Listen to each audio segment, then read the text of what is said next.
내가 이등병 김지호가 되기 전 세상은 내게 늘 거대한 미지의 공간이었다. 어릴 때부터 병약하고 소심했던 나는 늘 조용한 삶을 꿈꿨다. 학교에서도 그림자처럼 존재했고 친구들과 어울리기보다는 혼자 책을 읽거나 그림을 그리는 것을 좋아했다. 아버지께서는 내가 초등학교에 입학하기도 전에 사고로 돌아가셨다. 어머니는 홀로 나를 키우셨고 나는 그런 어머니에게 짐이 되고 싶지 않아 늘 착한 아들로 지내려 애썼다. 입영 통지서를 받았을 때 내 심장은 공포로 얼어붙었다. 덩치 큰 남자들 사이에서 내가 과연 군 생활을 잘 해낼 수 있을까 하는 불안감에 밤잠을 설쳤다. 어머니께는 걱정 마세요. 잘 다녀올게요. 라고 억지로 밝은 표정을 지어 보였다. 하지만 나는 알고 있었다. 군대는 나 같은 사람에게는 지옥이나 다름없을 것이라는 것을. 나의 유일한 목표는 그저 조용히 아무 탈 없이 전역하는 것이었다. 훈련소는 나의 예상보다 훨씬 더 혹독했다. 매일같이 이어지는 구보와 얼차려, 숨 쉴 틈 없는 훈련은 나의 나약한 몸을 극한으로 몰아붙였다. 나는 늘 뒤처졌고 동기들의 도움 없이는 훈련을 마치기 어려웠다. 고된 훈련이 끝나고 막세에 돌아오면 나는 늘 녹초가 되어 침상에 쓰러졌다. 주변의 모든 소리가 멀게만 느껴졌다. 오직 나의 거친 숨소리와 심장 박동 소리만이 귀에 맴돌았다. 나는 내향적인 성격 탓에 동기들과도 쉽게 어울리지 못했다. 그들은 삼삼오오 모여 군 생활의 고충을 나누고 서로를 위로했지만 나는 그들 사이에 끼어들지 못했다. 늘 혼자였다. 식당에서도 생활관에서도 심지어 화장실에 갈 때도 나는 늘 혼자였다. 나 자신을 보호하기 위해 나는 스스로를 고립시켰다. 자대 배치 첫날 나는 육군 최전방 보병사단의 한 보급 수송부대로 전입했다. 막사에 들어서자마자 느껴지는 낯선 공기, 그리고 나를 훑어보는 선임들의 시선에 온몸이 얼어붙었다. 나는 잔뜩 긴장한 채 관등 성명을 외쳤고 이내 침상으로 안내되었다. 내가 배정받은 곳은 내무반 문 바로 옆 가장 눈에 띄는 자리였다. 나는 불안했지만 내색하지 않았다. 그저 고개를 숙인 채 조용히 내 자리를 정리했다. 이등병으로서의 삶은 늘 긴장의 연속이었다. 아침에 눈을 뜨는 순간부터 밤에 잠자리에 들 때까지 나는 선임들의 눈치를 살피고 그들의 기분을 살폈다. 조금이라도 실수하면 바로 불려가 얼차려를 받거나 온갖 욕설을 들어야 했다. 특히 최민준 병장은 내게 유독 가혹했다. 그는 185cm가 넘는 큰 키에 다부진 체격, 그리고 늘 불만이 가득한 표정의 얼굴을 하고 있었다. 그의 눈에는 약한 사람을 경멸하는 듯한 기색이 역력했다. 그는 사사건건 나를 괴롭혔고 나는 그의 표적 1호였다. 최민준 병장은 내가 힘들어하는 모습을 보며 즐거워하는 듯했다. 그는 특히 내가 육체적으로 약하다는 것을 빌미로 나를 끊임없이 괴롭혔다. 그가 가장 즐겨 사용하던 방식은 무릎 꿇리기 였다. 그는 작은 실수에도 야, 김지호, 너는 평생 무릎으로 살게 해주마 라며 나를 무릎 꿇리고는 욕설을 퍼부었다. 때로는 복도 한가운데서, 때로는 식당 한쪽 구석에서, 심지어는 모두가 보는 앞에서 나를 무릎 꿇리고 조롱했다. 나는 수치심에 얼굴을 들 수 없었고 그저 땅바닥만 바라보며 그의 비난을 견뎌냈다. 나의 무릎은 늘 멍투성이었고 그의 욕설은 나의 마음에 깊은 상처를 남겼다. 어느 날 저녁 식사 시간이었다. 나는 여느 때처럼 식당 구석, 잘 보이지 않는 자리에 앉아 밥을 먹고 있었다. 그들은 김이병과 박이병을 앉혀놓고 마치 장난감 다루듯 괴롭혔다. 최민준 병장이 그들의 밥그릇에 있는 반찬을 뺏어 먹고는 야, 너희들은 이런 거 먹을 자격도 없어. 그냥 먹던 거나 마저 먹어. 라며 깔깔거렸다. 나는 숟가락을 든 손이 미세하게 떨리는 것을 느꼈다. 내 눈은 최민준 병장의 손에 쥐어진 숟가락을 응시하고 있었다. 그의 손가락에는 굵은 반지가 끼워져 있었는데 그 반지는 마치 그의 권력과 폭력을 상징하는 듯했다. 야, 김지호, 너는 왜 그렇게 꾸물거려? 밥맛 없냐? 최민준 병장의 목소리가 식당 안을 울렸다. 나는 고개를 숙인 채 얼른 밥을 입에 밀어 넣었다. 그의 시선이 나게 꽂혔다는 것을 본능적으로 알 수 있었다. 그의 그림자가 내 테이블 위를 덮쳤다. 차가운 기운이 등줄기를 타고 흘렀다. 이리 와보아, 김지호. 그의 목소리는 차분했지만 그 안에는 이미 짜증이 가득했다. 나는 자리에서 일어나 그의 앞으로 걸어갔다. 내 발걸음은 마치 납덩이를 매단 듯 무거웠다. 최민준 병장은 나를 위아래로 훑어보더니 비웃듯이 말했다. 너 요즘 편지 받는 재미 들렸냐? 매일 쪼그리고 앉아서 뭐 그리 꼼지락거려. 어차피 내까진 놈에게 올 편지라면 가족들의 근황이나 묻는 지루한 내용일 텐데. 나는 아무 말도 할 수 없었다. 나는 매일 밤 가족들에게 편지를 썼다. 군 생활이 힘들다는 내색은 한 번도 하지 않았다. 그저 잘 지내고 있습니다. 밥 잘 먹고 잠 잘 자고 있습니다. 라고만 썼다. 그는 내 주머니를 뒤적였다. 그리고는 쭈글쭈글하게 구겨진 편지 한 통을 꺼내 들었다. 내가 어제 밤에 붙이지 못하고 몰래 다시 꺼내 읽고 있던 어머니의 편지였다. 어머니는 지호야, 몸은 좀 괜찮니? 엄마는 매일 내 걱정이다. 밥 잘 챙겨 먹고 절대 기죽지 마라. 라고 쓰셨다. 나는 너무나도 소중한 어머니의 편지가 그의 손에 들려있는 것을 보자 피가 거꾸로 솟는 기분이었다. 그의 더러운 손가락이 어머니의 소중한 글씨를 더럽히는 것이 역겨웠다. 어디 보자. 이딴 건 개나 줘. 최민준 병장은 씩 웃으며 그 편지를 아무렇지 않게 반으로 찢었다. 찢어진 편지 조각들이 바닥에 나뒹굴었다. 어머니의 글씨가 적힌 조각들이 내 발치에 떨어졌다. 내 눈이 순간적으로 흔들렸다. 심장이 아프도록 뛰었다. 나는 참을 수 없었다. 나를 모욕하는 것은 견딜 수 있어도 가족까지 모욕하는 것은 도저히 용납할 수 없었다. 나는 무심코 손을 뻗어 찢어진 편지 조각들을 주우려 했다. 그 순간 최민준 병장의 오른발이 빠르게 움직였다. 감히 이등병 주제에 퍽 하는 소리와 함께 내 정강이의 뜨거운 통증이 느껴졌다. 나는 휘청거리며 뒤로 물러섰다. 그의 얼굴에는 잔뜩 성난 표정이 드리워졌다. 그는 침을 뱉는 신용을 하며 말했다.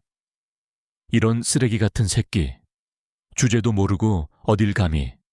평생 무릎으로 살게 해주마. 그의 말은 칼날처럼 내 심장을 꿰뚫었다. 나는 수치심과 모멸감에 온몸이 떨렸다. 주변의 모든 시선이 내게 꽂혔지만 아무도 나서지 않았다. 그들은 그저 구경꾼처럼 서 있을 뿐이었다. 나는 바닥에 주저앉아 찢어진 편지 조각들을 멍하니 바라보았다. 그때 내 주머니에서 무언가가 툭 하고 떨어졌다. 아버지의 유품인 낡은 은색 라이터였다. 훈련 중에는 군복 안에 넣어두었지만 격렬한 움직임에 밖으로 나온 모양이었다. 라이터는 식당 바닥에 구르더니 최민준 병장의 발밑에 멈췄다. 그의 더러운 군화가 라이터를 짓밟으려 했다. 안 돼. 나는 무의식적으로 소리쳤다. 내 목소리는 너무나 작아서 거의 들리지 않았다. 하지만 나의 간절함은 통했는지 최민준 병장은 짓밟으려던 발을 멈췄다.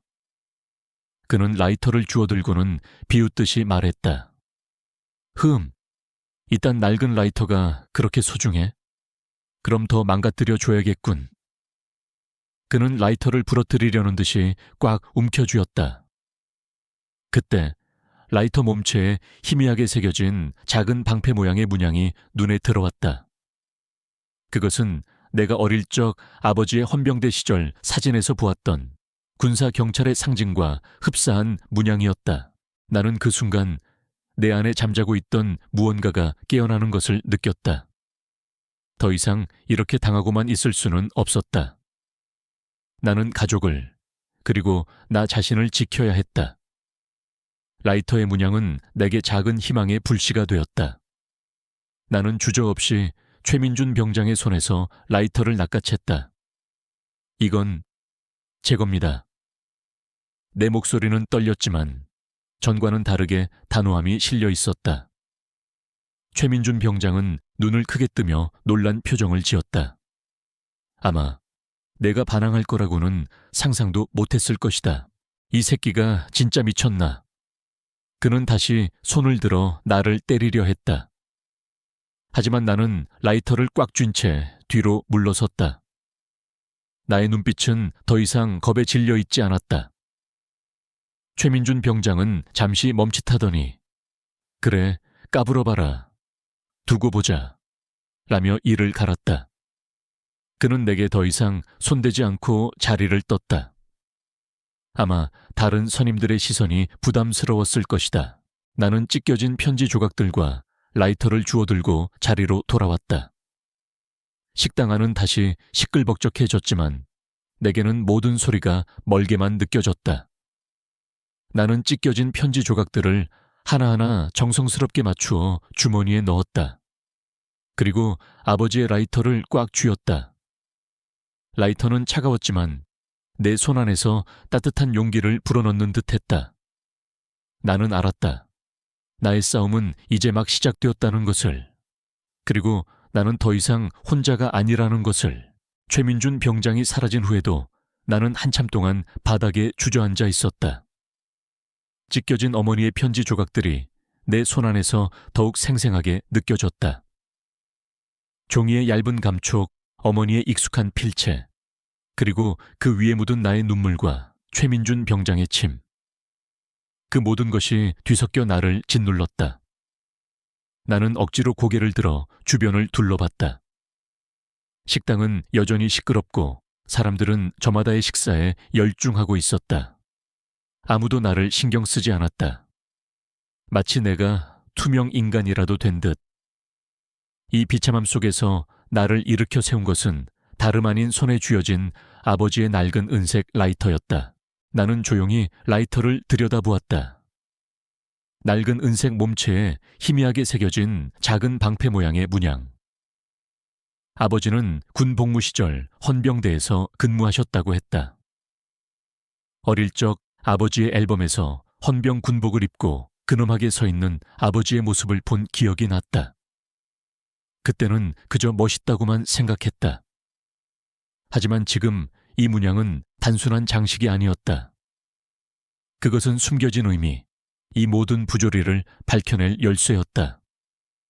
아버지는 도대체 무엇을 예상하고 내게 이 라이터를 주셨을까? 머릿속에는 수많은 질문들이 떠올랐지만 지금 당장 답을 찾을 수는 없었다. 중요한 것은 이 라이터가 내게 힘을 주었다는 사실이었다. 식사를 마치고 막사로 돌아왔을 때 나는 곧장 침상에 앉아 이불로 몸을 가린 채 라이터를 다시 확인했다. 작은 방패 문양을 손가락으로 쓸어보니 희미하게 볼록 튀어나온 부분이 느껴졌다. 그 부분을 누르자 라이터 몸체 안쪽에서 아주 작은 빨간 불빛이 깜빡였다. 나는 심장이 쿵 하고 떨어지는 것을 느꼈다. 혹시, 설마 나는 조심스럽게 라이터를 조작해 보았다. 작은 렌즈 같은 구멍과 미세한 조작 버튼들이 숨겨져 있었다. 나는 손가락으로 버튼을 눌러보았다.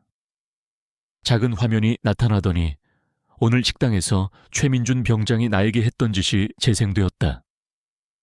음질은 약간 울렸지만 그의 목소리와 내가 맞았던 정강이 소리, 그리고 그의 침 뱉는 신용까지 생생하게 담겨 있었다.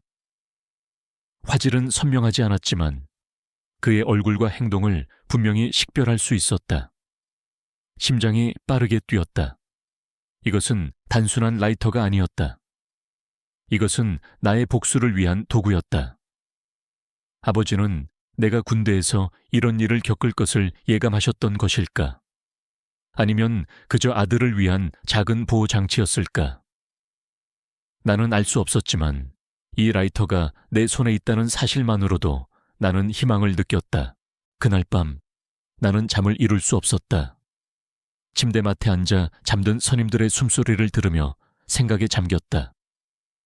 나는 오랫동안 이 부조리한 상황을 묵묵히 견뎌왔다. 고통스러워도 참았고 서러워도 내색하지 않았다. 하지만 오늘 어머니의 편지가 찢기고 내 얼굴에 침이 뱉어졌을 때, 그리고 내게 소중한 라이터마저 박살나려 했을 때, 내 안에 무언가가 끊어졌다. 더 이상 도망치고 숨을 곳은 없었다. 내가 먼저 나서지 않으면 이 악순환은 계속될 것이다. 나는 결심했다. 이 라이터로 모든 것을 기록하고 그들을 심판대에 세울 것이다. 다음 날부터 나의 군 생활은 겉으로는 변함없었지만 내면에서는 완전히 달라졌다. 나는 여전히 고개를 숙였고 선임들의 지시에 순응했다. 하지만 내 눈은 이전보다 더 예리해졌고 내 행동은 더욱 신중해졌다. 나는 라이터를 늘 주머니에 넣고 다녔다. 선임들이 후임들을 괴롭히는 상황이 발생하면 나는 최대한 자연스럽게 라이터를 꺼내 녹화 버튼을 눌렀다. 때로는 화장실 칸막이에, 때로는 생활관 침상 아래, 때로는 내 손에 쥐고 마치 불꽃을 조작하는 척하며 몰래 녹화를 진행했다. 처음에는 서툴렀지만 시간이 지날수록 나는 녹화의 달인이 되어갔다. 가장 먼저 녹화 대상이 된 것은 역시 최민준 병장이었다. 그는 여전히 나를 못마땅하게 여겼고 기회만 있으면 나를 괴롭혔다. 하지만 이제 나는 더 이상 무력하게 당하고 있지 않았다. 나는 그의 폭언과 폭행을, 그가 다른 후임들을 괴롭히는 장면을, 그의 비열한 뒷담화를 하나도 빠짐없이 기록했다. 예를 들어 어느 날 최민준 병장은 식당에서 식사를 하던 이병 이도현을 불러냈다. 이도현은 나처럼 내성적인 성격은 아니었지만 말수가 적고 조용한 편이라 자주 최민준 병장의 먹잇감이 되곤 했다. 최민준 병장은 이도현의 밥에 몰래 고춧가루를 쏟아붓고는 야, 이 새끼야, 똑바로 안 먹냐? 군대가 소풍 온 줄 알아? 라며 소리를 질렀다. 이도현은 당황한 표정으로 밥그릇을 내려다보았지만 아무 말도 하지 못했다. 나는 그 모습을 보며 마치 거울을 보는 듯한 기분이 들었다. 나는 재빨리 주머니에서 라이터를 꺼내 손안에 쥐고 자연스럽게 그 장면을 녹화했다. 또 다른 날에는 생활관에서였다. 취침 시간 직전 최민준 병장은 심심하다는 이유로 강제적으로 얼차려를 시켰다. 야, 이등병 김지호, 이도현, 똑바로 안 서. 너희 둘이 요즘 빠졌지? 엎드려 뻗쳐. 나는 물론 이도현 역시 영문도 모른 채 엎드려 뻗쳐야 했다. 최민준 병장은 우리 등 위에 무거운 군장을 올려놓고는 꼼짝 마라. 누가 먼저 쓰러지나 보자. 라며 비웃었다. 그의 입에서는 역겨운 담배 냄새가 났다. 나는 고통 속에서도 라이터를 손안에 쥐고 그 모든 장면을 녹화했다. 등 위에 올려진 군장의 무게는 나의 몸을 짓눌렀지만 내 마음속에서는 복수의 불꽃이 더욱 강렬하게 타올랐다. 물론 위험한 순간도 많았다. 한 번은 최민준 병장이 내 침상 근처를 지나가다 내가 라이터를 만지작거리는 것을 보았다. 야, 김지호, 너 뭐 하냐? 그 낡은 라이터는 뭐 그리 애지중지해. 담배도 안 피우는 놈이. 나는 순간 심장이 철렁했지만 태연하게 말했다. 아, 불이 잘 안 붙어서 손보고 있었습니다. 아버지 유품이라서요. 그는 피식 웃으며 쓸데없는 짓 하고 있네. 라며 지나갔다. 다행히 그는 라이터의 진짜 용도를 눈치채지 못했다. 그러나 그의 의심스러운 눈초리는 나를 더욱 조심스럽게 만들었다. 이도현은 나의 은밀한 협력자가 되었다.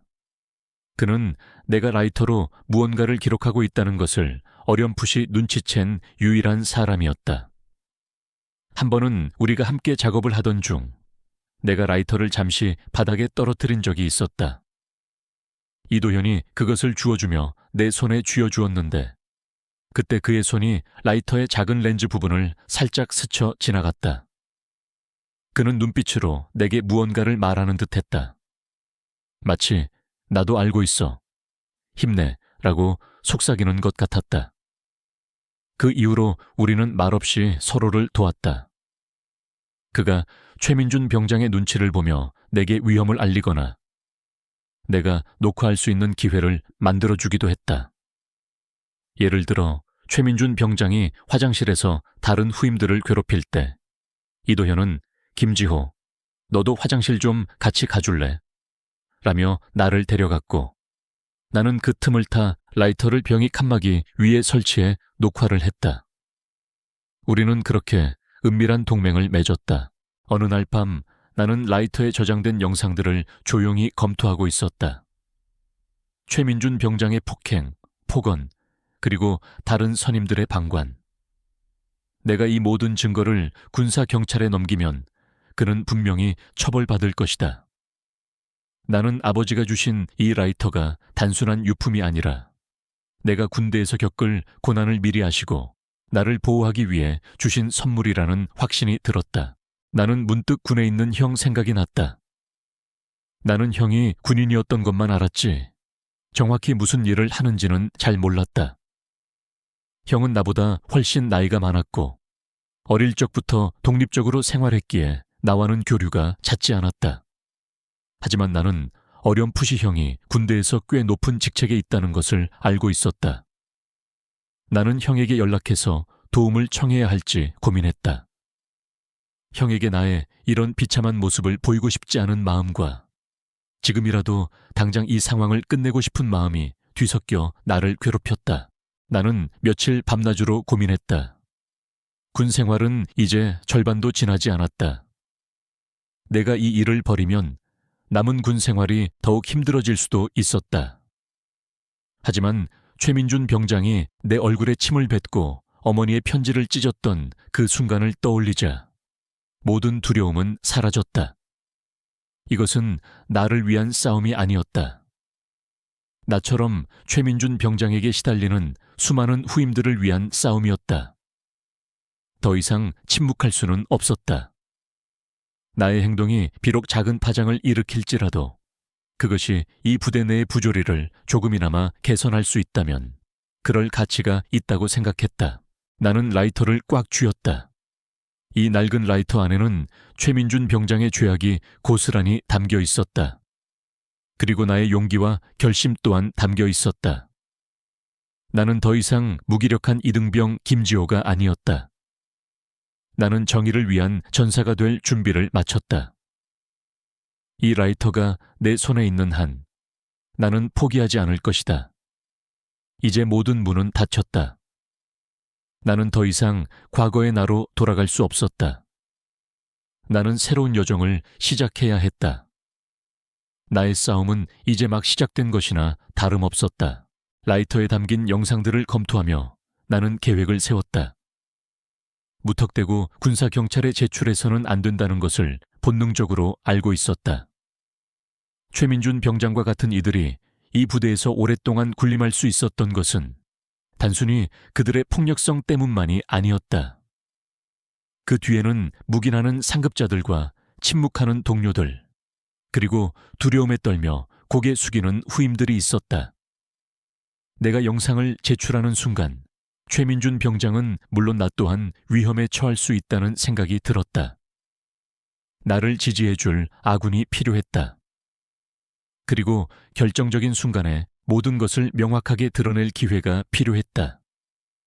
나는 내 재능을, 즉 증거를 수집하는 능력을 최대한 은밀하게 활용해야 했다.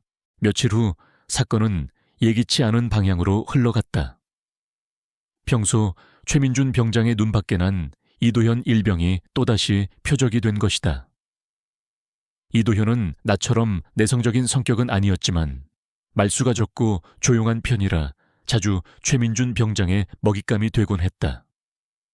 그는 나와 마찬가지로 최민준 병장에게 숱하게 시달려왔고 그의 눈에는 늘 피로와 절망이 깃들어 있었다. 그는 내가 라이터로 무언가를 기록하고 있다는 것을 어렴풋이 눈치챘지만 직접적으로 말을 꺼내지는 않았다. 그저 그의 눈빛 속에 담긴 불안감과 희미한 기대감이 내게 느껴질 뿐이었다.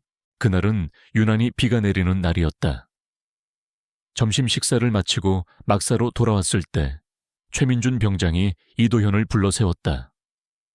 야, 이도현, 너 요즘 작업 태도가 불량하더라. 정신이 딴 데 가 있어. 최민준 병장의 목소리에는 이미 짜증이 가득했다. 이도현은 고개를 숙인 채 죄송합니다, 병장님 하고 대답했다. 그러나 최민준 병장은 만족하지 않았다. 죄송합니다. 죄송하다는 말로 끝날 줄 알아? 이 새끼가 요즘 빠져가지고. 나는 침상에 앉아 겉으로는 아무렇지 않은 척 군화를 정리하는 신용을 했다. 하지만 내 시선은 최민준 병장과 이도현에게 고정되어 있었다. 내 손은 무의식적으로 주머니 속 라이터를 꽉 쥐었다. 녹화 준비. 야, 김지호, 너는 왜 거기서 멀뚱멀뚱 서 있냐? 이도현, 이 새끼 정신 차리게 옆에서 도와줘야지. 최민준 병장이 갑자기 나를 불렀다. 나는 깜짝 놀랐다. 나까지 끌어들이려는 속셈이었다. 그는 내게 이도현의 팔을 붙잡고 움직이지 못하게 하라고 지시했다. 나는 순간 망설였다. 내가 최민준 병장의 지시에 따르면 나 역시 폭력에 동참하는 것이나 다름없었다. 하지만 거부하면 더 큰 문제가 생길 터였다. 나는 선택의 기로에 섰다. 그때 이도현이 나를 쳐다봤다. 그의 눈빛은 절망감으로 가득했지만 동시에 무언가에 대한 간절한 희망이 담겨 있었다. 그 희미한 희망은 나를 향하고 있었다. 나는 재빨리 마음을 굳혔다. 이 기회를 이용해야 했다. 나는 천천히 이도현에게 다가갔다. 최민준 병장은 씩 웃으며 그래, 김지호, 그렇게 해야지. 이 새끼가 정신을 못 차리네 아주. 라며 비아냥거렸다. 나는 이도현의 팔을 잡는 척하면서 주머니에서 라이터를 꺼내 그의 등 뒤, 최민준 병장의 시야에서 벗어난 곳에 조심스럽게 내려놓았다. 라이터의 작은 렌즈는 정확히 최민준 병장을 향하고 있었다. 이때 이도현은 나의 행동을 눈치챘다. 그는 순간적으로 몸을 뻣뻣하게 굳혔지만 이내 내게서 눈을 떼고 다시 고개를 숙였다. 우리는 아무 말도 하지 않았지만 비밀스러운 공감대가 형성된 순간이었다. 최민준 병장은 이도현에게 욕설을 퍼부으며 머리를 쥐어박고 발로 정강이를 걷어찼다. 이도현은 신음소리조차 내지 못하고 고통을 참아냈다. 나는 그의 팔을 잡고 있는 손에 힘을 주었다. 마치 그에게 나의 굳건한 의지를 전달하려는 듯. 라이터는 그 모든 장면을 소리 없이 기록하고 있었다. 최민준 병장의 거친 숨소리, 그의 욕설, 이도현의 억눌린 고통. 모든 것이 디지털 파일로 저장되고 있었다. 그때 예상치 못한 상황이 발생했다.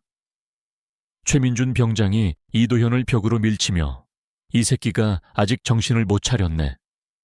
누가 제일 만만하게 보이나 보지? 라며 험악한 말을 뱉었다. 그러면서 그는 이도현의 옷깃을 잡아당겼고 그 충격으로 이도현의 등 뒤에 놓여있던 라이터가 바닥으로 떨어졌다. 쨍그랑 하는 작은 소리가 막사 안에 울렸다. 내 심장이 철렁했다. 최민준 병장이 라이터를 발견하면 모든 것이 끝장이었다. 나는 재빨리 몸을 굽혀 라이터를 주우려 했다. 최민준 병장은 나를 멈춰 세우려는 듯 야, 너 뭐해? 하고 소리쳤다. 그 순간 이도현이 미세하게 몸을 움직여 라이터 위로 발을 올려놓았다. 그는 최민준 병장의 시선이 다른 곳으로 향한 찰나 발로 라이터를 내 쪽으로 살짝 밀어주었다. 나는 그의 발이 살짝 들린 틈을 타 라이터를 움켜쥐었다. 최민준 병장은 그 모든 것을 눈치채지 못했다. 그는 그저 이도현에게 신경을 곤두쓰고 있었다. 이 새끼들 아주 눈빛이 이상하네. 최민준 병장이 나와 이도현을 번갈아 보며 의심스러운 눈초리를 보냈다. 너희 둘이 요즘부터 다니더니 아주 꿍꿍이가 있구나. 그는 우리의 눈빛에서 평소와 다른 무언가를 느낀 모양이었다. 그는 더 이상 폭력을 행사하지 않았지만 그의 얼굴에는 경계심과 분노가 뒤섞여 있었다. 그는 이도현의 어깨를 밀치고는 좋아, 오늘은 이쯤 해두지. 하지만 내가 너희 둘을 가만두지는 않을 거야. 두고 봐라. 라며 위협적인 말을 남기고 막사를 나섰다. 최민준 병장이 막사를 나가자마자 나는 이도현에게 조용히 다가갔다. 고마워. 나의 목소리는 작게 떨렸다. 이도현은 고개를 저으며 괜찮다는 듯한 눈빛을 보냈다. 너 괜찮냐? 내가 물었다. 그는 고통스러운 표정으로 고개를 끄덕였다. 그의 얼굴에는 멍이 들어 있었고 옷은 흙투성이가 되어 있었다. 나는 그의 어깨를 두드리며 말했다. 내가 반드시 이 모든 것을 되갚아 줄게. 이도현은 말없이 나를 바라보았다. 그의 눈빛에는 절망 대신 희미한 희망이 담겨 있었다. 그는 나의 라이터의 존재를 알고 내가 무엇을 하려는지 어렴풋이 짐작하고 있었다. 그날 이후 최민준 병장의 태도는 눈에 띄게 달라졌다. 그는 나를 더욱 감시하기 시작했다. 식사 시간에도 훈련 중에도 심지어 취침 시간에도 그의 시선은 늘 나를 쫓았다. 그는 나를 직접적으로 괴롭히기보다는 은근히 따돌리거나 함정을 파는 방식으로 괴롭혔다. 예를 들어 내가 사용해야 할 보급품을 몰래 숨겨놓거나 내 전투복에 흙을 묻히고는 내가 지저분하게 관리했다며 다른 선임들에게 이르는 식이었다. 그는 내 대한 악의적인 소문을 퍼뜨리기 시작했다. 김지호 그 새끼, 요즘 자기만 힘든 척 아주 유난 떤다.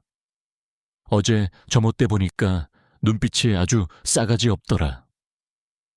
그의 말은 마치 들불처럼 퍼져나갔고 다른 선임들은 나를 더욱 차갑게 대했다. 나는 부대 내에서 점점 더 고립되었다. 하지만 나는 개의치 않았다. 아니, 오히려 이런 상황이 내게는 더 많은 증거를 수집할 기회가 되었다.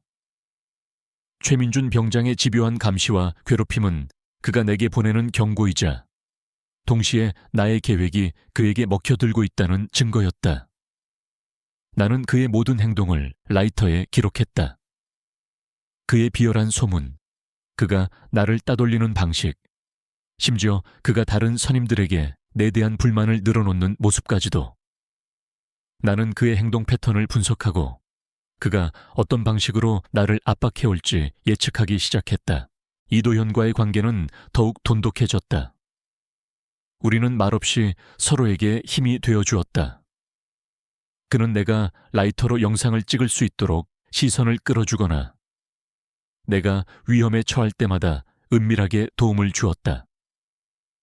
이도현은 마치 나의 숨겨진 조수 같았다.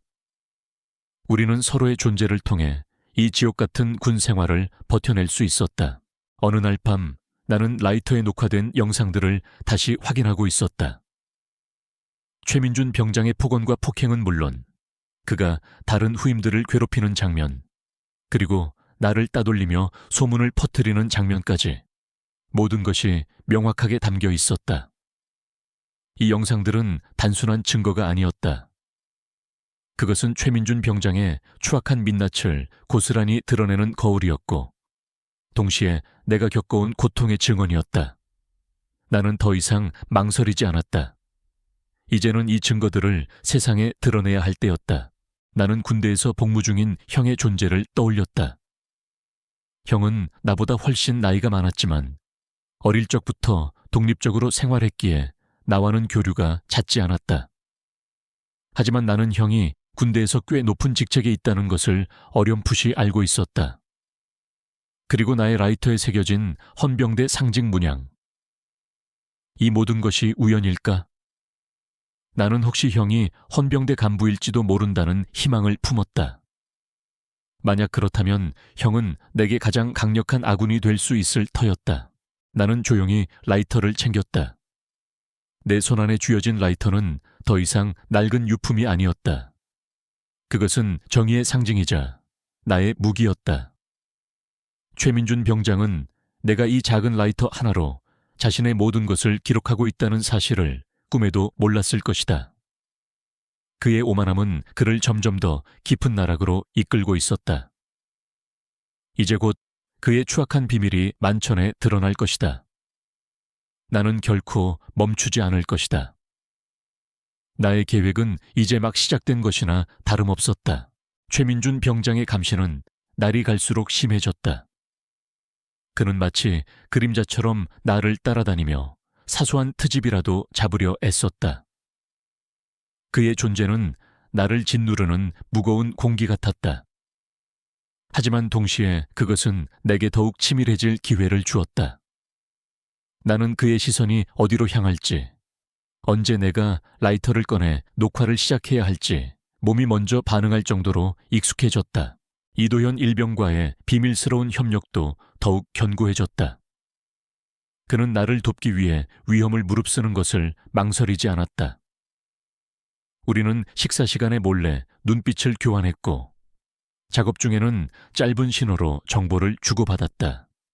마치 무언의 약속이라도 한 듯 우리는 서로에게 힘이 되어 주었다. 이도현은 최민준 병장이 폭력을 휘두르는 순간마다 그의 시선을 내게서 떼어내거나 내가 라이터를 설치할 수 있는 틈을 만들어 주었다. 그는 나의 가장 든든한 아군이었다. 수집된 영상은 점점 더 많아졌다. 최민준 병장의 폭언과 폭행은 물론 다른 선임들의 방관, 그리고 그가 부대 내에서 어떻게 자신의 권력을 남용하고 있는지에 대한 생생한 증거들이 라이터 안에 차곡차곡 쌓여갔다. 나는 확신했다. 이 정도면 충분하다. 이제 이 지옥 같은 상황을 끝낼 수 있을 것이다. 나는 형에게 편지를 써서 보냈다. 편지에는 내가 겪었던 모든 고통과 최민준 병장의 악행, 그리고 내가 라이터로 녹화한 증거 영상에 대한 간략한 설명까지 담았다. 혹시나 하는 마음에 나는 편지 말미에 아버지의 라이터에 새겨진 헌병대 문양에 대한 이야기도 덧붙였다. 형이 혹시라도 헌병대와 관련이 있다면 이 정보가 도움이 될 것이라고 생각했다. 나는 부대에 새로 전입 온 병사에게 부탁하여 외부 우체통에 편지를 붙였다. 불안감과 함께 알 수 없는 희망이 나의 마음속에 피어올랐다. 며칠 후 부대에 대대적인 야간 훈련 공고가 붙었다. 훈련은 인근 야산과 논밭을 가로지르며 진행될 예정이었다.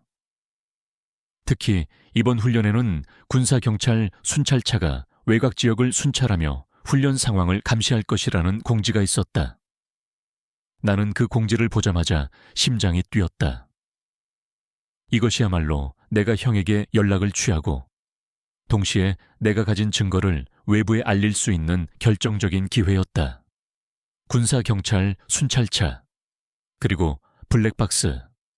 나의 라이터 영상과 순찰차, 블랙박스 영상이 결합된다면 그 누구도 최민준 병장의 죄를 부정할 수 없을 것이다. 야간 훈련 당일, 하늘은 잔뜩 흐려 있었고 낮부터 비가 오기 시작했다. 훈련이 시작될 무렵에는 비가 더욱 거세졌다. 나는 일부러 가장 후미에 서서 최민준 병장의 감시를 피했다. 빗소리는 나의 심장 소리를 감추어 주었고 어둠은 나의 움직임을 숨겨주었다. 내 주머니 속 라이터는 마치 살아있는 생명체처럼 나의 심장 박동에 맞춰 뛰고 있었다. 훈련은 혹독했다. 진흙탕 길을 걷고 풀숲을 헤치며 나아갔다. 빗물은 얼굴을 타고 흘러내렸고 옷은 이미 축축하게 젖어 몸에 달라붙었다. 나는 지쳐 쓰러질 것 같았지만 정신력으로 버텨냈다. 최민준 병장은 훈련 중에도 나를 괴롭히는 것을 멈추지 않았다.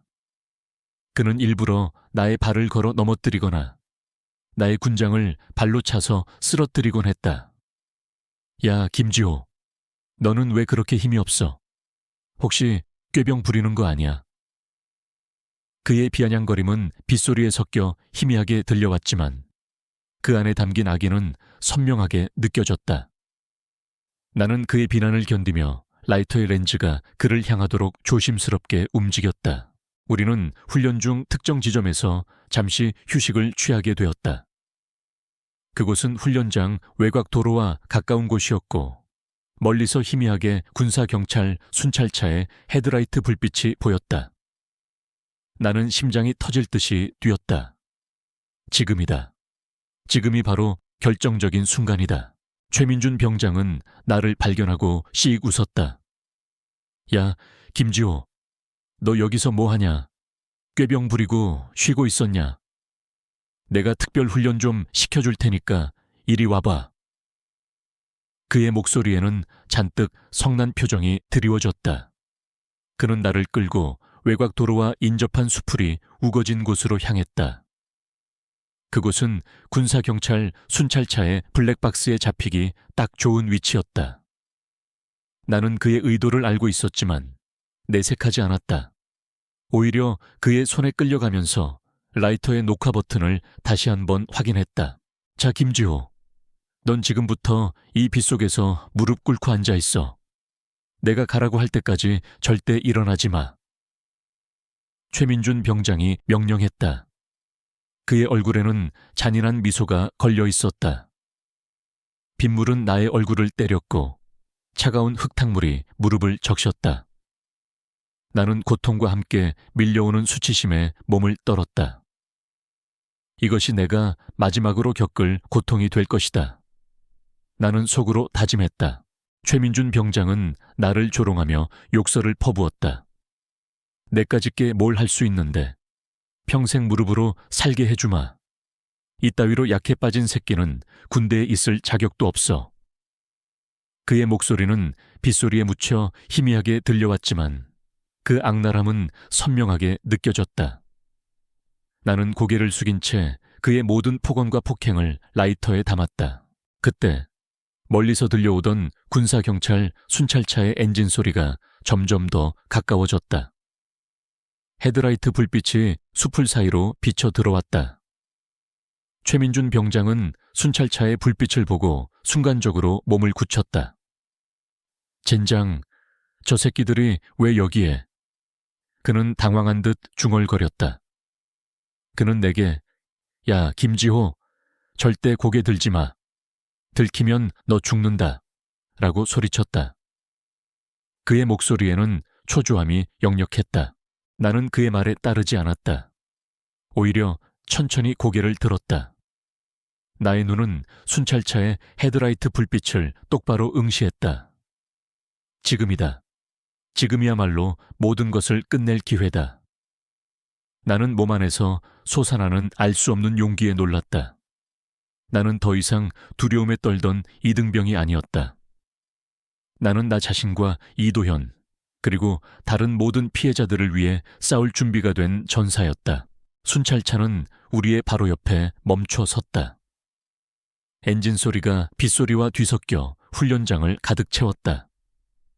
헤드라이트 불빛은 최민준 병장과 무릎 꿇고 있는 나를 적나라하게 비췄다.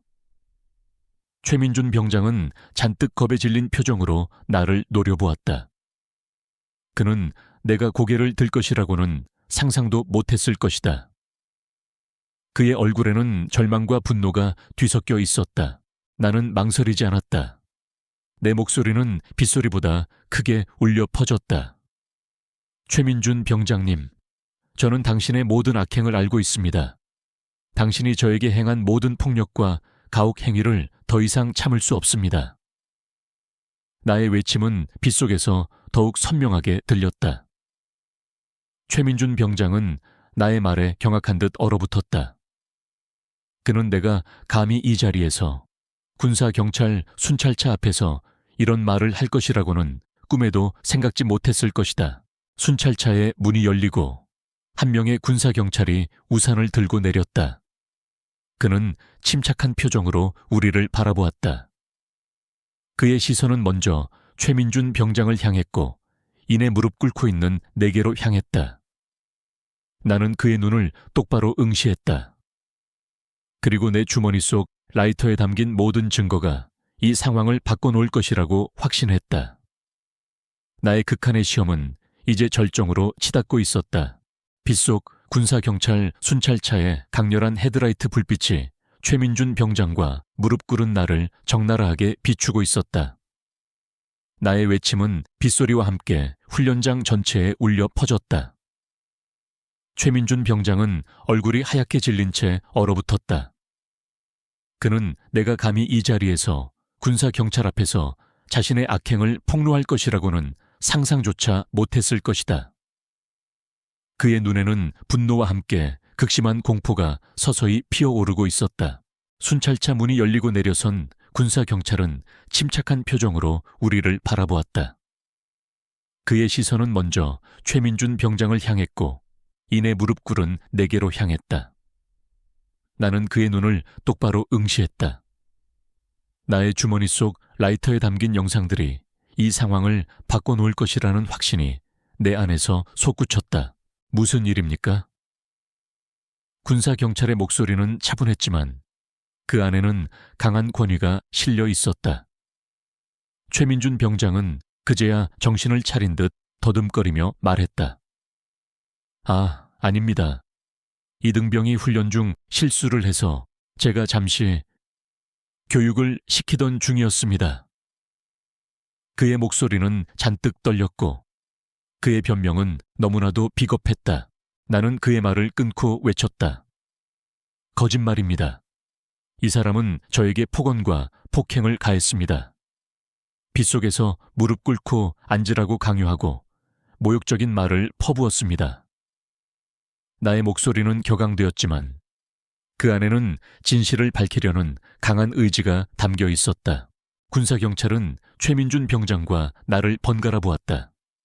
그의 눈빛에는 예리한 통찰력이 담겨 있었다. 최민준 병장은 잔뜩 겁에 질려 나를 노려보았다. 그는 내가 감히 군사경찰 앞에서 자신을 고발할 줄은 몰랐을 것이다. 그때 군사경찰이 내게 다가왔다. 그의 시선은 나의 무릎과 흙탕물에 젖은 전투복을 훑었다. 나의 주머니가 볼록 튀어나온 것을 발견한 그는 나의 눈을 똑바로 보며 물었다. 김지호 이등병, 당신에게 무슨 증거라도 있습니까? 그의 목소리는 나지막했지만 그 안에는 나의 용기를 시험하는 듯한 미묘한 긴장감이 흐르고 있었다. 나는 망설이지 않았다. 내 주머니에서 아버지의 낡은 은색 라이터를 꺼냈다. 라이터는 빗물에 젖어 있었지만 내 손 안에서 묵직한 존재감을 드러냈다. 나는 라이터의 작은 렌즈 부분을 군사 경찰에게 보여주었다. 이 안에 모든 영상이 있습니다. 최민준 병장이 저에게 그리고 다른 후임들에게 가했던 모든 폭언과 폭행이 이 안에 고스란히 담겨 있습니다. 나의 목소리는 떨렸지만 그 안에는 확신에 찬 단호함이 실려 있었다. 최민준 병장은 나의 라이터를 보자마자 얼굴이 완전히 새하얗게 질렸다. 그의 눈은 크게 뜨였고 그의 입은 해벌레 벌어졌다. 그는 내가 가진 것이 단순한 라이터가 아니라 초소형 카메라라는 사실에 경악한 듯했다. 그게 무슨 소리야? 저딴 낡은 라이터에 뭐가 있어? 그는 필사적으로 부정하려 했지만 그의 떨리는 목소리와 안절부절 못하는 태도는 이미 그의 죄를 증명하고 있었다. 군사경찰은 나의 라이터를 받아들었다. 그는 라이터를 이리저리 살피더니 작은 렌즈와 조작 버튼들을 발견했다. 그의 표정은 순식간에 심각하게 변했다. 그는 내게 이 안에 영상이 있다는 말입니까? 하고 다시 물었다. 나는 고개를 끄덕였다. 네, 병장님의 모든 폭언과 폭행, 그리고 다른 후임들을 괴롭히는 모습까지 전부 담겨 있습니다. 그때 군사경찰은 자신의 무정의를 꺼내 어디론가 연락을 취했다. 여기는 헌병 순찰차 03번. 현재 훈련장 외곽 지역에서 병사간 가혹 행위 현장을 포착했습니다. 피해 이등병이 증거 영상을 소지하고 있습니다. 즉시 상부에 보고하고 지원 요청합니다. 그의 목소리는 단호했고 나는 그의 무전 내용을 통해 그가 헌병대 소속이라는 것을 확신했다. 무전을 마친 군사경찰은 최민준 병장을 똑바로 쳐다보았다. 최 병장, 당신은 지금 이 시간부로 모든 훈련에서 제외됩니다. 그리고 군사경찰에 인계되어 조사를 받게 될 것입니다. 그의 목소리에는 조금의 망설임도 없었다. 최민준 병장은 그 자리에서 다리가 풀린 듯 주저앉았다. 그의 얼굴에는 절망과 함께 깊은 후회가 스쳐 지나갔다. 그는 자신의 모든 것이 무너지는 것을 직감한 듯했다. 안 돼. 이건 불공평해. 저 이등병 새끼가. 최민준 병장은 발악하듯이 소리쳤지만 그의 외침은 빗소리와 군사경찰의 단호한 태도에 묻혔다. 그는 내가 감히 이토록 치밀하게 준비하여 자신을 무너뜨릴 것이라고는 꿈에도 생각지 못했을 것이다. 그 순간 순찰차의 조수석 문이 열리고 또 한 명의 군사경찰이 우산을 들고 내렸다. 그는 당직 사령관 계급장을 달고 있었다. 나는 그의 얼굴을 보자마자 숨을 들이켰다. 그의 눈빛은 날카로웠지만 익숙한 인상이었다. 그는 나의 시선을 눈치챘는지 나를 똑바로 쳐다보았다. 그의 얼굴은 형이었다. 김석진 대위, 나의 형. 그는 당직 사령관의 계급장을 달고 있었다. 헌병대장 형, 내 형이 헌병대장이었다니. 나는 놀라움과 함께 알 수 없는 감격에 휩싸였다.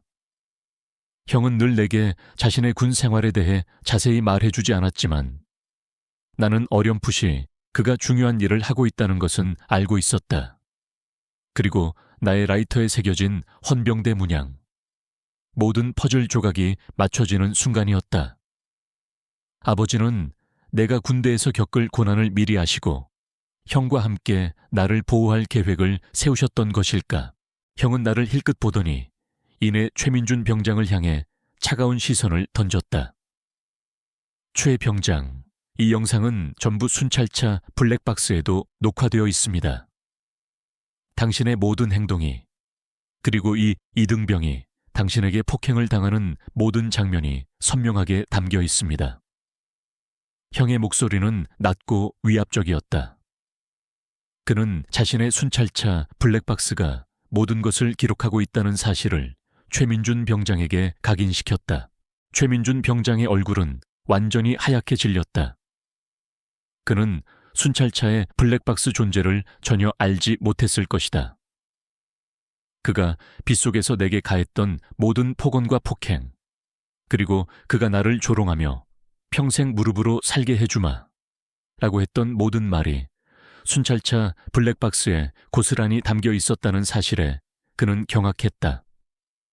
그는 자신의 모든 죄가 완벽하게 드러났다는 것을 깨달았다. 그의 얼굴에는 더 이상 오만함이 없었다. 오직 절망과 패배감만이 남아있었다. 형은 내게 다가와 나의 어깨를 토닥였다.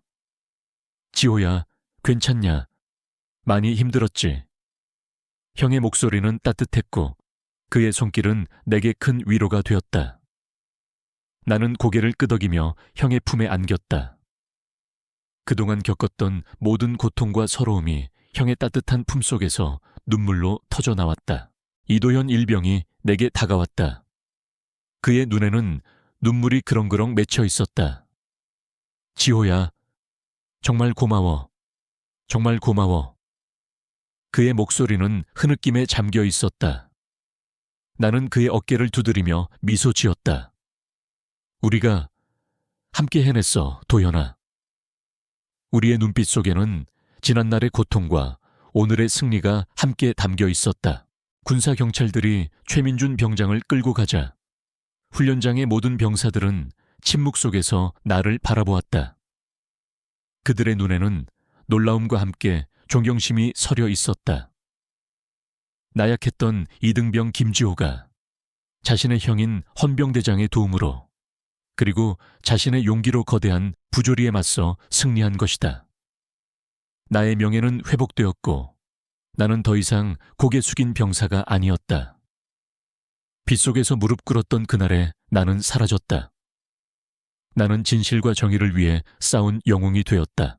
최민준 병장이 형과 군사경찰에게 끌려가는 모습은 빗속에서 처참하게 사라져갔다.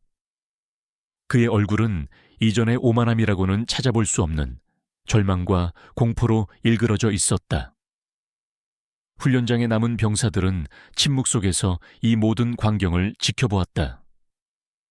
빗소리만이 훈련장을 가득 채웠지만 그들의 눈빛에는 놀라움과 함께 알 수 없는 안도감, 그리고 희미한 희망이 스쳐 지나갔다. 나는 그들의 시선을 통해 알 수 있었다. 최민준 병장의 시대는 끝났다는 것을. 형은 내게 다가와 나의 젖은 어깨를 감싸 안았다. 그의 손길은 따뜻했고 그의 눈빛은 내게 말없는 위로를 건네는 듯했다. 지호야, 괜찮냐? 많이 힘들었지? 형의 목소리는 나지막했지만 그 안에는 깊은 걱정과 애정이 담겨 있었다. 나는 고개를 끄덕이며 형의 품에 안겼다. 그동안 겪었던 모든 고통과 서러움, 그리고 공포가 형의 따뜻한 품속에서 눈물로 터져 나왔다. 빗물인지 눈물인지 구별할 수 없을 정도로 나는 하염없이 울었다. 형은 아무 말 없이 나를 안아주었다. 그 순간 나는 비로소 진정한 안전함을 느꼈다. 다음 날 아침 최민준 병장의 사건은 부대 전체에 일파만파로 퍼져나갔다. 군사경찰 순찰차의 블랙박스 영상과 나의 라이터 영상은 논란의 여지가 없는 증거가 되었다. 그는 군사재판에 회부되어 폭행, 가혹행위, 직권남용 등 여러 혐의로 중형을 선고받았다.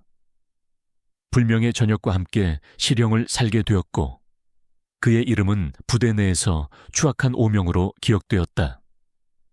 그의 추락은 너무나도 비참했지만 나는 그에게 어떤 동정심도 느끼지 않았다.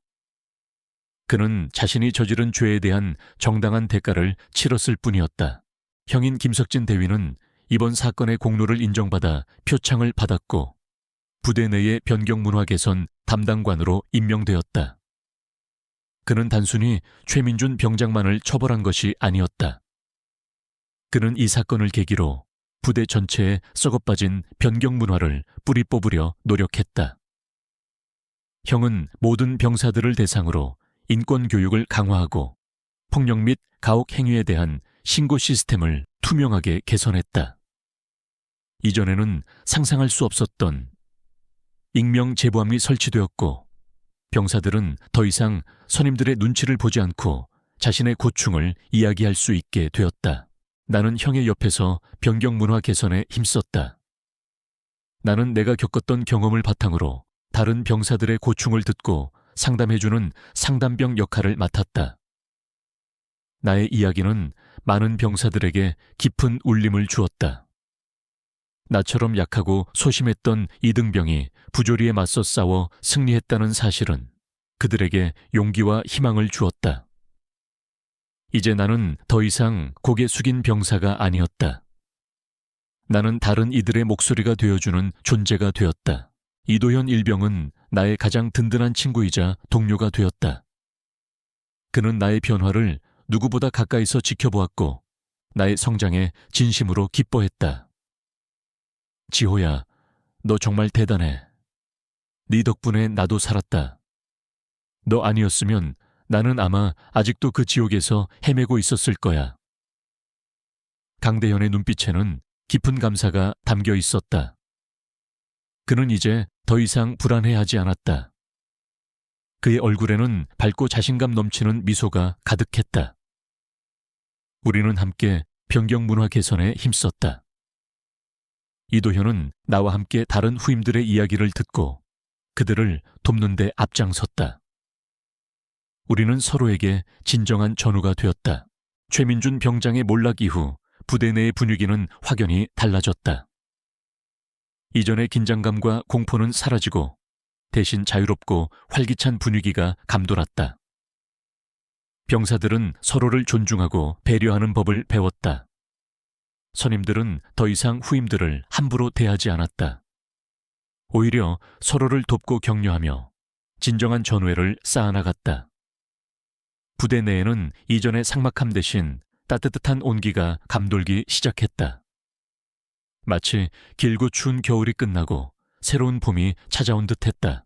어느 날 저녁, 나는 형과 함께 막사 뒤편의 작은 언덕에 앉아 노을을 바라보았다. 붉게 물든 하늘은 아름다웠고 저 멀리서 들려오는 병사들의 웃음소리는 평화로웠다. 형은 내게 차분하게 말했다. 지호야, 네가 겪었던 일들은 분명 힘든 경험이었을 것이다. 하지만 그 경험을 통해 너는 누구보다 강해졌다. 너는 이제 다른 사람들을 지켜줄 수 있는 힘을 가지게 된 것이다. 나는 고개를 끄덕였다. 형 말대로예요. 저는 이제 더 이상 과거의 제가 아니에요. 형 덕분이에요. 형이 아니었으면 저는 아마 아직도 그 지옥에서 헤매고 있었을 거예요. 형은 미소 지으며 나의 어깨를 토닥였다. 아니다. 너는 이미 그 강함을 가지고 있었다. 나는 그저 네가 그것을 발견하도록 도와줬을 뿐이다. 그리고 네가 내게 보냈던 편지 덕분에 나도 많은 것을 깨달았다. 군대 내의 부조리가 아직도 이렇게 심각하다는 것을 알게 되었지. 이 모든 것은 너와 내가 함께 이뤄낸 것이다. 형의 말은 나의 마음속에 깊은 울림을 주었다. 우리는 단순히 형제가 아니라 같은 목표를 향해 나아가는 동반자였다. 나는 주머니에서 아버지의 낡은 은색 라이터를 꺼내 들었다. 라이터는 노을빛을 받아 더욱 선명하게 빛났다. 이 라이터가 저에게 많은 것을 가져다 주었어요. 아버지의 용기와 형의 따뜻함을요, 내가 말했다. 형은 라이터를 잠시 바라보더니 나의 어깨를 감싸 안았다. 그의 손에는 어릴 적부터 자주 보았던 마치 헌병대 문양처럼 보이는 작은 문신이 새겨져 있었다. 이것은 단순한 문신이 아니다. 이것은 책임감의 상징이다. 우리는 늘 약한 자들을 지키고 정의를 위해 싸워야 한다. 너는 이제 그 책임을 짊어질 자격이 있다. 우리는 한참 동안 말없이 노을을 바라보았다. 군대라는 지옥 같았던 공간에서 우리는 마침내 진정한 평화를 찾았다.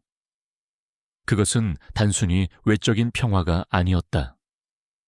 우리의 내면에서 찾아낸 평화, 그리고 우리가 함께 만들어낸 평화였다. 최민준 병장의 몰락은 하나의 에피소드에 불과했다. 중요한 것은 그 사건을 통해 우리가 어떻게 변화하고 성장했는가였다. 나는 이제 새로운 출발선에 섰다.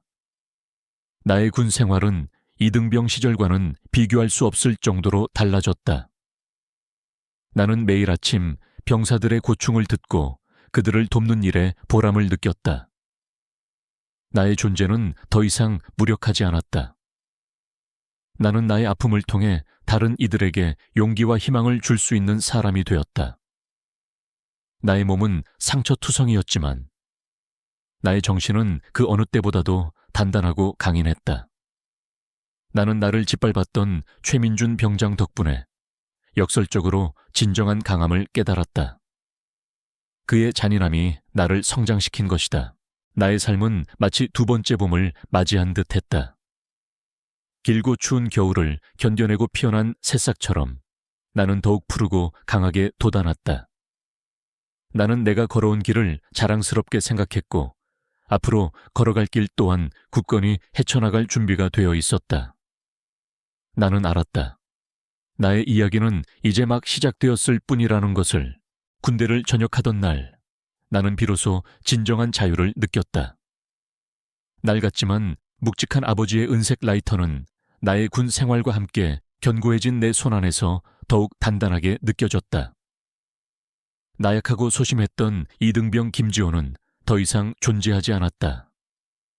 군대라는 혹독한 환경, 그리고 최민준 병장의 잔인한 괴롭힘 속에서 나는 역설적으로 나 자신을 발견하고 성장했다.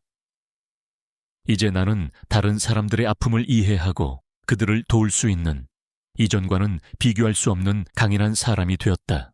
전역 후 나는 나의 경험을 살려 새로운 길을 걷기로 결심했다. 변경 내 부조리로 고통받는 군인들을 위한 심리 상담사가 되는 것이 나의 목표였다.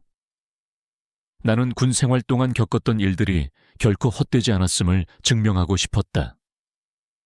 내가 겪은 고통이 다른 이들에게는 희망이 될 수 있기를 바랐다. 대학에 복학한 나는 심리학을 전공하며 밤낮으로 공부에 매진했다. 군대에서 얻은 강철 같은 정신력은 학업에도 큰 도움이 되었다. 특히 군 상담병 시절의 경험은 내게 이론적인 지식 이상의 깊은 통찰력을 주었다. 나는 인간의 심리, 특히 극한의 상황에서 겪는 고통과 회복 탄력성에 대해 깊이 연구했다. 잠시 힘들 때마다 나는 주머니에서 아버지의 라이터를 꺼내 들었다. 라이터에 새겨진 헌병대 문양은 내게 정의와 보호의 상징으로 다가왔고 나의 흔들리는 마음을 다잡아 주었다. 마치 아버지가 여전히 내 곁에서 나를 응원하고 계시는 듯했다. 수많은 밤샘과 고된 노력 끝에 나는 마침내 심리 상담사 자격증을 취득하고 군인 전문 상담센터에 취직했다. 나는 그곳에서 나처럼 군대 내 부조리와 심리적 어려움으로 고통받는 장병들을 만났다. 그들의 이야기를 들으며 나는 나의 과거를 떠올렸다. 그리고 내가 겪었던 아픔을 통해 얻은 지혜와 공감 능력으로 그들을 보듬어 주었다. 나는 그들에게 말했다. 당신은 혼자가 아닙니다. 당신의 고통은 결코 당신만의 것이 아닙니다. 그리고 당신은 충분히 강합니다. 당신 안에는 당신을 지켜줄 수 있는 놀라운 힘이 숨어 있습니다. 나의 이야기는 많은 장병들에게 깊은 울림을 주었고 그들은 다시 세상에 나아갈 용기를 얻었다. 나는 특히 군대 내 폭력 예방 및 인식 개선 캠페인에 적극적으로 참여했다. 나는 직접 강연자로 나서서 나의 경험을 공유했다. 빗속에서 무릎 꿇었던 그날의 기억, 최민준 병장의 잔인한 조롱, 그리고 내가 어떻게 그 모든 것을 이겨내고 이 자리에 서게 되었는지에 대해 솔직하게 이야기했다. 나의 강연은 많은 군 관계자와 장병들에게 큰 반향을 일으켰고 군대 내의 변경 문화 개선에 중요한 역할을 했다. 나는 단순한 상담사를 넘어 변경 문화 개선의 목소리가 되었다. 이도현은 이제 어엿한 사회인이 되어 각자의 위치에서 최선을 다하고 있었다. 우리는 여전히 가장 든든한 친구이자 동료였다. 그는 가끔씩 나의 강연에 찾아와 몰래 응원해주곤 했다. 강연이 끝난 후 우리는 함께 술잔을 기울이며 지난날의 추억을 이야기했다. 야, 지호야, 네가 이렇게 멋진 일을 하게 될 줄 누가 알았겠냐? 그때 그 소심했던 이등병이 맞냐? 이도현은 농담처럼 말했지만 그의 눈빛에는 진심 어린 존경심과 함께 깊은 우정이 담겨 있었다. 우리는 서로에게 삶의 전환점이 되어준 존재이자 가장 빛나는 청춘의 증인이었다. 형인 김석진 대위는 헌병대에서 진급하여 더욱 중요한 직책을 맡게 되었다. 그는 여전히 군대 내의 부조리를 뿌리 뽑기 위해 끊임없이 노력하고 있었다. 우리는 이제 각자의 위치에서 하지만 같은 목표를 향해 나아가고 있었다. 나는 군인들의 마음을 치유하고 형은 군대 시스템 자체를 개선하며 더욱 건강하고 정의로운 군대를 만들어가는데 기여하고 있었다. 우리는 서로의 존재를 통해 이 세상에 두 번째 봄을 가져올 수 있음을 증명했다. 어느 날 나는 군인 전문 상담센터에서 주최하는 변경 인권 개선을 위한 포럼클에 참석했다. 나는 그곳에서 나의 경험을 바탕으로 새로운 상담 기법과 폭력 예방 프로그램의 중요성에 대해 발표했다. 발표를 마치고 내려오는 길에 나는 군 관계자들 사이에서 익숙한 얼굴을 보았다. 최민준 병장이었다. 그는 수척해진 얼굴에 깊은 후회와 체념이 깃든 채 나의 발표를 경청하고 있었다. 그는 이미 전역했고 사회에서 자신의 죄에 대한 대가를 치르고 있는 중이었다. 그는 나를 발견하고 잠시 망설이더니 조심스럽게 다가와 고개를 숙였다.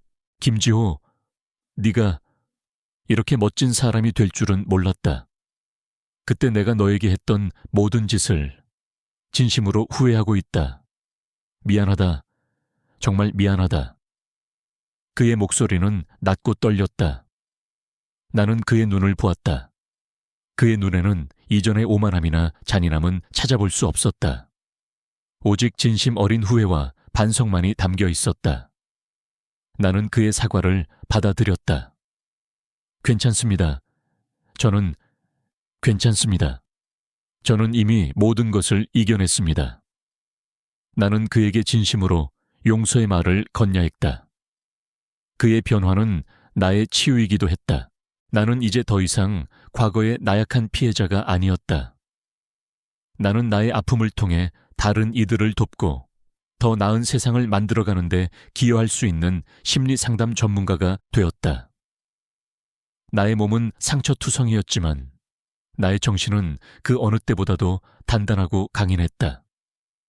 나는 나를 짓밟았던 최민준 병장 덕분에 역설적으로 진정한 강함을 깨달았다. 그의 잔인함이 나를 성장시킨 것이다. 나의 삶은 마치 두 번째 봄을 맞이한 듯 했다. 길고 추운 겨울을 견뎌내고 피어난 새싹처럼 나는 더욱 푸르고 강하게 돋아났다. 나는 내가 걸어온 길을 자랑스럽게 생각했고 앞으로 걸어갈 길 또한 굳건히 헤쳐나갈 준비가 되어 있었다. 나는 어느 맑은 날 아버지의 묘를 찾았다. 묘비 앞에 앉아 나는 아버지의 라이터를 꺼내 들었다. 라이터에 새겨진 헌병대 문양은 햇살을 받아 더욱 선명하게 빛났다. 아버지, 제가 약속드렸던 대로 이제 저는 더 이상 무릎 꿇지 않습니다. 아버지께서 주신 이 라이터 덕분에 저는 저 자신을 지키고 다른 사람들을 도울 수 있는 강한 사람이 되었습니다. 아버지의 자랑스러운 아들이 될게요. 나의 목소리는 바람에 실려 하늘로 퍼져나갔다. 나는 라이터를 주머니에 넣고 자리에서 일어섰다. 푸른 하늘 아래 나는 형 김석진 대위와 나란히 서서 새로 지어진 김지호 군인 심리치유 센터의 현판을 바라보았다. 이 센터는 나의 경험과 형의 지원으로 설립된 군인들을 위한 전문 심리 상담 센터였다. 현판 아래에는 작게 하지만 분명하게 아버지의 라이터에 새겨진 헌병대 문양이 그려져 있었다. 그것은 단순한 로고가 아니었다. 그것은 희망의 상징이자 정의의 승리를 기념하는 우리의 약속이었다. 햇살은 따뜻했고 우리의 미래는 그 햇살처럼 밝게 빛나고 있었다. 이 영상을 끝까지 시청해 주셔서 진심으로 감사드립니다. 혹시 이 영상이 도움이 되셨거나 공감하셨다면 구독과 좋아요를 눌러주시고 알림 설정까지 부탁드립니다. 여러분의 작은 관심이 더 나은 세상을 만드는 데 큰 힘이 됩니다. 또한 영상 내용과 관련하여 궁금한 점이나 나누고 싶은 이야기가 있다면 언제든지 댓글을 남겨주세요. 모든 댓글을 소중히 읽고 답변해 드리겠습니다. 여러분의 소중한 의견은 저에게 큰 힘이 됩니다. 다음 영상에서 또 만나요.